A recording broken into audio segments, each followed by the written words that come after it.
Hai sobatku, selamat datang di channel RL1221. Jumpa lagi. Sebelum kita lanjutkan alur cerita novelnya, jangan lupa like and subscribe ya. Terima kasih. Bab 457 sampai dengan 459 ada orang yang mendukungku. Nyonya besar Andrea, aku merasa sebelumnya kita sudah terlalu keterlaluan. Tidak peduli apa yang Peter lakukan dan katakan. Bahkan ada beberapa hal yang sudah kita lihat secara langsung. Tapi tetap bersikeras tidak ingin mempercayainya. Kami semua merasa Peter pasti tidak memiliki kemampuan untuk melakukan hal besar. Jadi juga tidak bersedia menerima kenyataan bahwa Peter memiliki kemampuan. Aku rasa, apakah kita seharusnya mengubah pemikiran kita? Begitu ucapan pria parubaya ini keluar, semua orang dari keluarga Carmine langsung terdiam. Apakah hal ini seperti yang dia katakan atau tidak? Mereka semua sudah dapat menilainya. Hal ini, walaupun kebangkrutan keluarga Winston benar-benar ada hubungannya dengan Peter, aku merasa ini juga tidak dapat membuktikan apa-apa. Hal ini juga dapat dilakukan Tuan Carlo dengan mudah. Jadi di dalam hatiku tetap keluarga Nilo yang lebih penting. Setelah mengerutkan dahi memikirkannya beberapa detik, Mason tetap bersikeras pada pemikirannya. Namun, juga tidak ada orang yang membantah tanggapannya ini. Meskipun Peter cukup hebat, kalau dibandingkan dengan keluarga Nilo dia tentu tidak ada apa-apanya. Di sisi lain, kerabat parubaya itu malah kembali menggelengkan kepala. Kak, Anda benar. Kalau Peter hanya menghancurkan keluarga Winston, mungkin dia benar-benar tidak ada apa-apanya. Akan tetapi, di dalam hal ini masih ada bayangan perusahaan Lipon. Apakah kamu tidak merasa agak aneh? Begitu ucapan pria parubaya itu keluar, Mason langsung tertegun. Sedangkan Nyonya besar Andrea juga semakin memicingkan mata. Dari tadi dia terus memikirkan hal ini. Dia dapat mengabaikan Peter dan keluarga Winston, tapi segala sesuatu yang berhubungan dengan perusahaan Lipon tentu bukanlah hal kecil. Kali ini, keluarga Winston bangkrut dan segera diakuisisi oleh perusahaan Lipon dengan harga murah. Ada apa ini? Apakah mungkin hanya kebetulan? Atau mungkin Peter berhubungan dengan perusahaan Lipon? Omong kosong apa yang kamu katakan? Apakah kamu merasa Peter memiliki hubungan dengan perusahaan Lipon? Aku beritahukan padamu, kalau saja Peter kenal dengan seorang satpam perusahaan Lipon, dia juga tidak akan hidup seperti sekarang ini. Mason jelas terlihat sangat kesal dan membantah pria parubaya ini. Melihat sikap lantang Mason, pria parubaya itu langsung menciut dan menundukkan kepala berkata, "Kak, aku hanya menyampaikan tanggapanku. Tidak ada maksud lain. Bagaimanapun juga, dia hanya seorang kerabat yang tidak ada hubungan darah. Jadi posisinya tentu tidak setinggi posisi Mason sebagai putra sulung. Meskipun memiliki pemikiran yang berbeda, dia juga hanya bisa menahannya. Kamu tidak perlu menyampaikan pemikiranmu. Kalau pemikiranmu berguna, posisi di Ruth ini untukmu saja." Mason memicingkan mata menatap pria parubaya ini. Wajahnya terlihat sombong. Ini adalah sikap arogan milik orang yang memiliki hubungan darah langsung. Nyonya besar Andrea perlahan mengerutkan dahi dan membentak Mason. "Mason, hati-hati dalam berbicara." "Baik." Mason langsung menganggukkan kepala dan tidak berbicara lagi. "Kalian sebaiknya memeriksa hal ini lebih detail lagi. Terus asal menebak di sini sama sekali tidak ada gunanya. Tugas yang aku berikan pada kalian adalah selidiki hal ini sampai jelas. Lalu aku baru dapat membuat keputusan." Perintah Nyonya besar Andrea. Dia melambaikan tangan perlahan dan mulai memikirkan segala kemungkinan yang dapat terjadi. Kalau Peter benar-benar dapat memiliki hubungan dengan perusahaan Lipon, maka jangankan mengusirnya, kedepannya keluarga Carmine bahkan akan buru-buru menyanjungnya. Melihat Nyonya besar Andrea sudah membuat keputusan, seluruh keluarga Carmine segera menganggukkan kepala menjawab, "Baik." Saat ini di kediaman keluarga Carmine, Peter duduk di pekarangan dan sedang berjemur di bawah sinar matahari. Di depannya ada secangkir teh hijau, terlihat sangat santai. Sinar matahari yang hangat juga memberikan rasa hangat untuk tubuh. Ini hanya awal. Juga bisa dianggap sebagai alarm peringatan untuk kota Mandala. Semoga kalian dapat bersiap-siap untuk menyambut kedatanganku. Tatapan Peter terlihat sangat percaya diri. Menghancurkan keluarga Winston terhadapnya sama sekali tidak sulit. Bahkan juga tidak termasuk makanan pembuka. Akan tetapi, Peter tahu kalau lenyapnya keluarga Winston pasti akan membuat kekuatan lain menjadi lebih patuh. Plak. Pada saat ini, pintu pekarangan dibuka seseorang. Abigail melangkah masuk. Seragam hitam membuat lekukan tubuh Abigail terlihat sangat jelas. Rambut panjangnya diikat ke belakang dengan sanggul, sehingga membuatnya terlihat sangat anggun. Setelah Abigail masuk ke pekarangan dan melihat Peter, dia segera menghampirinya. Hales menginjak lantai hingga mengeluarkan suara dentuman.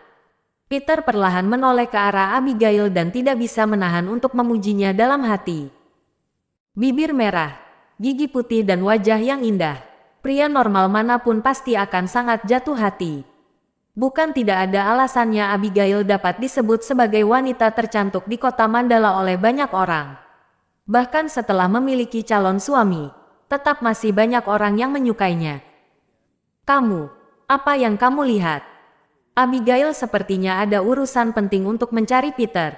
Akan tetapi, melihat tatapan Peter, wajahnya pun segera memerah. Aku melihat wanitaku, ucap Peter perlahan dan terlihat sangat serius. Kamu, siapa wanitamu? Wajah Abigail semakin memerah dan sengaja menunjukkan ekspresi marah. Peter diam-diam tertawa dalam hati. Kamu adalah milikku, juga hanya boleh menjadi milikku. Nada bicaranya sangat tenang, tapi di dalamnya tersembunyi kelantangan yang membuat orang tidak dapat membantahnya. Abigail tertegun sejenak, dia merasa kalau Peter sepertinya semakin berbeda. Kelantangan yang dia tunjukkan saat ini seolah-olah adalah bawaan lahir. Abigail bahkan merasa auranya ini memang adalah milik Peter. Selain itu, aura ini terus berada pada diri Peter. Hanya saja 2 tahun belakangan ini disembunyikan untuk sementara. Sedangkan saat ini, auranya sepertinya sudah mulai ditunjukkan. Abigail terlihat bingung. Setelah itu dia menggelengkan kepala dan menghempaskan pemikirannya yang kacau itu. Kamu hampir membuatku lupa dengan hal yang ingin aku tanyakan. Aku tanyakan padamu, apakah masalah keluarga Winston adalah perbuatanmu? Tanya Abigail pada Peter dengan serius. Peter langsung menggelengkan kepala menjawab, bukan aku. Kamu berbohong. Masalah ini tidak mungkin begitu kebetulan. Ebet baru saja melakukan kesalahan padamu dan keluarga Winston langsung mengalami masalah. Abigail menatap Peter dengan tatapan campur aduk. Dia sangat mencurigai kalau hal ini ada hubungannya dengan Peter. Akan tetapi, sebenarnya dia juga tidak terlalu yakin. Meskipun Peter kenal dengan Presdir Yosua dari Kuncoro Pharma, ingin menghancurkan keluarga Winston juga bukanlah hal yang begitu mudah. Namun, keluarga Winston malah mengalami masalah setelah melakukan kesalahan pada Peter. Hal ini pun membuat Abigail menjadi curiga. Bukan aku. Di keluarga Winston, aku hanyalah bola. Mana mungkin memiliki kemampuan membuat keluarga Winston bangkrut. Peter tersenyum dan mengulurkan tangan ke udara untuk mengadang matahari. 5 jarinya terbuka, seolah-olah seluruh langit sedang digenggam di tangannya. Benar-benar tidak ada hubungannya denganmu, tanya Abigail setelah tertegun beberapa detik. Peter perlahan memalingkan kepala dan menatap Abigail dengan penuh makna sambil berkata, kalau aku mengatakan aku yang melakukannya, apakah kamu percaya? Aku tidak percaya. Abigail tertegun beberapa detik dan dengan jujur menggelengkan kepala. Dia benar-benar sangat sulit membayangkan bagaimana bisa Peter yang tidak memiliki latar belakang apapun di kota Mandala dapat menghancurkan bisnis yang bernilai puluhan miliar. Peter tersenyum sambil menganggukkan kepala. Dia tahu kalau Abigail tidak percaya. Walaupun dia menjelaskan lagi juga tidak ada gunanya. Jadi, dia juga tidak perlu menjelaskannya. Setelah kenyataan sudah terpampang di depan mata, itu akan lebih berguna daripada Peter menjelaskan panjang lebar. Sedangkan saat ini, lebih baik dia membantah daripada menjadi lebih merepotkan. Jangan berpikir terlalu banyak. Kalau jawaban Lakeside Hotel ini masih tidak cukup, nanti aku akan memberikan jawaban lain padamu. Peter mengangkat kepala perlahan dan menatap Abigail dengan sangat serius. Abigail terdiam beberapa detik dan menganggukkan kepala dengan tidak berdaya sambil menjawab, "Baiklah." Dia dengan terkejut menyadari bahwa tidak tahu sejak kapan sikapnya pada Peter sudah mengalami perubahan drastis. Dia akan tanpa sadar mematuhi apa yang Peter katakan. Seolah-olah dia sudah ditaklukkan oleh Peter. Rasa ini membuat Abigail sedikit tidak terbiasa, tapi juga membuatnya merasakan ketenangan yang tidak dapat dijelaskan. Setelah melihat waktu, Abigail bertanya pada Peter, "Aku pergi kerja dulu. Malam ini kamu ingin makan?" "Apa? Setelah pulang kerja aku akan membeli bahan makanan." Peter langsung menjawab sambil tersenyum, "Kubis tumis." "Baik." Abigail menganggukkan kepala, kemudian membantu Peter menuangkan secangkir air lalu meninggalkan rumah pergi ke perusahaan. Dia kembali karena kabar bangkrutnya keluarga Winston benar-benar terlalu mengejutkannya. Oleh karena itu, dia tidak bisa menahan diri untuk kembali dan menanyakannya. Meskipun tidak mendapatkan jawaban yang tepat, tapi tidak tahu kenapa kembali melihat Peter membuat Abigail merasa senang. Peter melihat Abigail pergi dan tatapannya yang penuh makna itu terlihat semakin jelas. Ebet mengatakan Peter adalah bola. Sedangkan saat ini, Peter, si bola, ini langsung menggelinding keluarga Winston dan menghancurkan mereka hingga berkeping-keping. Akan tetapi, ini hanyalah permulaan. Bola ini masih perlu menggelinding orang lain. Peter tersenyum mempermainkan dan langsung mengeluarkan ponsel menghubungi sebuah nomor.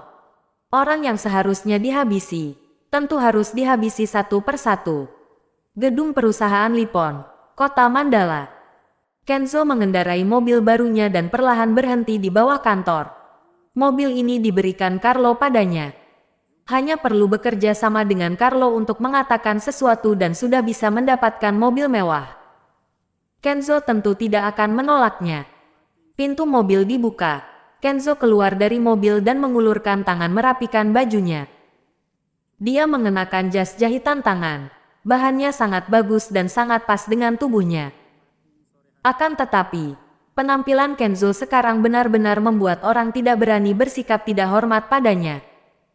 Kepalanya dibungkus dengan perban putih dan terlihat seperti mumi. Manajer Kenzo. Melihat penampilan Kenzo, dua satpam yang bertugas untuk memarkirkan mobil merasa ingin tertawa tapi juga segera menahannya.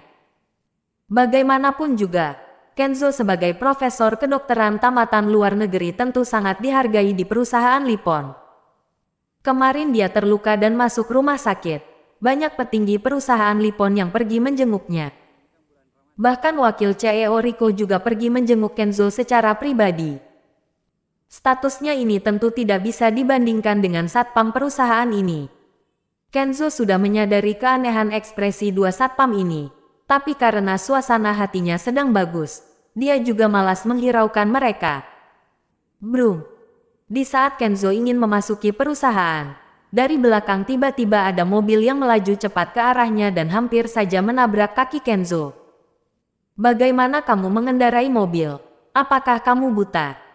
Tanpa basa-basi Kenzo langsung memarahinya. Kedua satpam juga mengerutkan dahi. Mobil ini tidak terlihat seperti mobil petinggi perusahaan. Plak! Pintu mobil terbuka dan Frikar memapah Peter turun dari mobil. Sekarang, kekuatan sepasang kaki Peter sudah mulai pulih. Jadi dia segera duduk di kursi roda dengan stabil. "Kamu." Melihat Peter, tatapan Kenzo langsung terlihat dingin. "Sudah siang hari baru datang kerja. Kenzo, kamu cukup arogan," kata Peter sambil melirik Kenzo dengan ekspresi mengejek. "Haha, apa hubungannya jam berapa aku datang kerja denganmu? Lagi pula, kamu juga bukan bos perusahaan Lipon. Atas dasar apa kamu mengataiku?" Kenzo melipat kedua tangannya di depan dada. Wajahnya terlihat sombong dan bahkan tidak buru-buru untuk pergi. Karena Kenzo tidak buru-buru pergi, Peter tentu juga tidak buru-buru pergi. Hari ini dia datang untuk masalah Kenzo. Jadi, dia tentu memiliki banyak waktu untuk bermain dengan Kenzo. Aku bos di sini atau bukan sama sekali tidak penting. Yang paling penting adalah, kamu sudah melanggar peraturan perusahaan. Tidak datang kerja tepat waktu. Kenapa? Apakah kamu memiliki latar belakang yang hebat di perusahaan? Peter memicingkan mata. Hari ini dia datang untuk Kenzo. Akan tetapi, tentu lebih bagus lagi kalau sekaligus dapat menghabisi beberapa ngengat. Haha, Peter. Aku juga tidak takut untuk memberitahumu posisiku di perusahaan Lipon. Kamu pasti tidak dapat membayangkannya. Tidak tahu apakah kamu sudah mendengar masalah keluarga Winston atau belum? Tanya Kenzo sambil tersenyum dingin pada Peter. Mendengar ucapannya, Peter langsung tertegun. Apa hubungan masalah keluarga Winston dengan Kenzo? Apakah kamu sudah melihat luka di kepalaku? Ebet yang memukulnya. Ebet si sampah itu bahkan menyalahkanku karena menyinggungmu. Benar-benar lucu.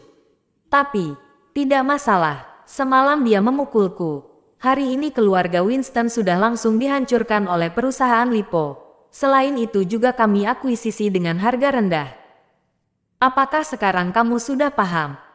Kenzo semakin sombong. Tatapannya yang arogan itu semakin memandang rendah Peter. Mendengar ucapan Kenzo, Peter tertegun beberapa detik dan baru mulai memahaminya. Setelah itu, dia pun tidak bisa menahan diri untuk tertawa. Betapa semena menanya Kenzo sampai mengira bahwa bangkrutnya keluarga Winston adalah perbuatan perusahaan Lipon. Demi dia, makanya perusahaan Lipon menghancurkan keluarga Winston. Peter tertawa dalam hati. Paham apa? Tanya Peter pada Kenzo sambil tersenyum mengejek. Kamu seharusnya paham kalau di balikku adalah perusahaan Lipon. Tidak peduli apapun yang aku lakukan, perusahaan Lipon akan mendukungku. Sedangkan kamu, Peter, apa yang bisa kamu lakukan dan siapa yang akan mendukungmu? Kenzo semakin sombong. Tatapannya yang arogan itu seolah-olah menganggap Peter seperti seekor semut. Hahaha. Peter benar-benar ingin tertawa karena kepolosan Kenzo. Dia tidak menyangka kalau Kenzo bahkan sesombong ini. Apakah Kenzo mengira setelah dia terluka dan petinggi perusahaan Lipon pergi menjenguknya, lalu setelah menanyakan hal yang terjadi jadi mereka membalas dendam pada keluarga Winston demi dirinya? Ternyata di dunia ini sama sekali tidak kekurangan orang yang polos. Akan tetapi, Peter juga malah menjelaskan panjang lebar pada Kenzo. Kalau dia ingin berpikir seperti ini, maka biarkan saja. Lagian, hal yang lebih seru masih menanti di belakang. Ngomong-ngomong, untuk apa kamu datang ke sini? Melihat Peter tidak menjawab, Kenzo pun bertanya sambil menyeringai. Apakah tempat seperti ini dapat kamu datangi? Aku datang mencari orang, jawab Peter sambil memegang hidung. Cari orang? Kamu ingin cari satpam yang mana? Dengan identitasmu juga hanya bisa mencari satpam saja, kan? Kenzo mencibir, kemudian memandangi kedua satpam yang ada di samping dengan tatapan jijik. Kedua satpam merasa tidak senang. Mereka tidak melakukan apapun tapi malah menjadi tumbal. Akan tetapi, memikirkan identitas Kenzo, mereka tetap menahannya. Oh iya, Peter, sebelumnya aku pernah mengatakan kalau perusahaan kami membutuhkan orang untuk membersihkan kamar mandi. Jangan-jangan kamu datang untuk melamar posisi ini ya? Aku beritahukan padamu, kamu tidak perlu memikirkan hal ini lagi. Petugas kebersihan perusahaan Lipon juga terpelajar dan memiliki standar. Apakah bisa dilakukan orang lumpuh sepertimu? Berbicara sampai di sini, Kenzo memalingkan tubuh dan ingin masuk ke perusahaan. Aku sarankan kamu sebaiknya membereskan barangmu, ucap Peter pada Kenzo yang sudah ingin pergi dengan nada santai. Kenzo langsung menghentikan langkah kakinya, lalu menatap Peter dan bertanya, apa maksudmu? Nanti kamu akan tahu. Maksud membereskan barang yang Peter katakan dengan ekspresi mempermainkan tentu saja ingin menyuruh Kenzo pergi. Haha, satpam. Cepat usir orang lumpuh ini. Bukankah keberadaannya di sini akan merusak citra perusahaan? Teriak Kenzo sambil tersenyum dingin dan melonggarkan lengan bajunya. Dia merasa dengan statusnya, dia sama sekali tidak perlu berbasa-basi pada Peter. Karena status Peter sama sekali tidak berhak untuk dibandingkan dengannya. Baik, jawab kedua satpam dan segera bersiap-siap untuk mengusir Peter. Melihat sampai di sini, Kenzo masih tersenyum lebar, lalu melangkahkan kaki masuk ke perusahaan. Tuan, kalau tidak ada urusan lain, sebaiknya kamu segera pergi. Kedua satpam juga tidak berdaya.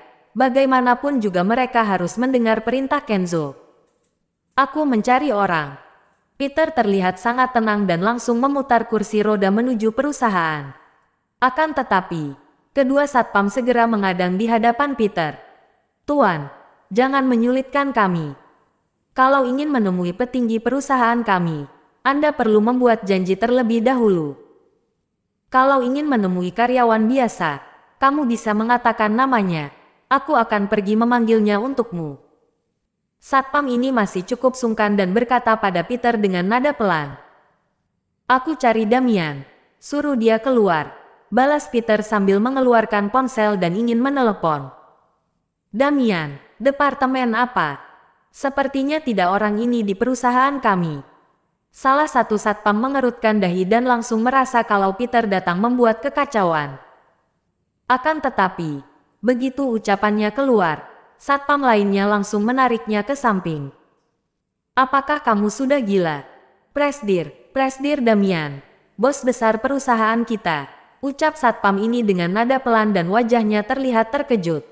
Apa? Satpam ini langsung terdiam dan akhirnya baru sadar. Benar. Presdir Damian. Adalah Presdir Damian. Dia ingin mencari Presdir Damian. Setelah menyadarinya, satpam ini semakin terkejut. Karena semenjak dia bekerja di sini, ada banyak orang yang ingin menemui Damian. Namun, Peter adalah orang pertama yang berani langsung memanggil nama Damian. Kedua satpam pun mulai menebak sebenarnya apa beda identitas orang lumpuh yang duduk di kursi roda ini. Atau adalah orang bodoh. Tuan, apakah nama Presdir Damian boleh kamu panggil sesuka hatimu? Apakah kamu kenal dengan Presdir Damian? Tanya satpam ini pada Peter sambil mengerutkan dahi. Syat. Peter tidak berbasa-basi dan langsung mengulurkan ponsel ke hadapan satpam. Satpam itu ragu sejenak dan tetap menerima ponsel itu. Syat. Detik berikutnya, satpam ini langsung berdiri tegak dan memegang ponsel dengan kedua tangan, lalu terus menjawab sambil membungkukkan badan. Baik. Aku pasti akan melakukannya dengan benar. Anda tenang saja, aku mengerti. Baik. Satpam ini terus menjawab ke arah ponsel dengan penuh hormat sampai membuat satpam lain tertegun.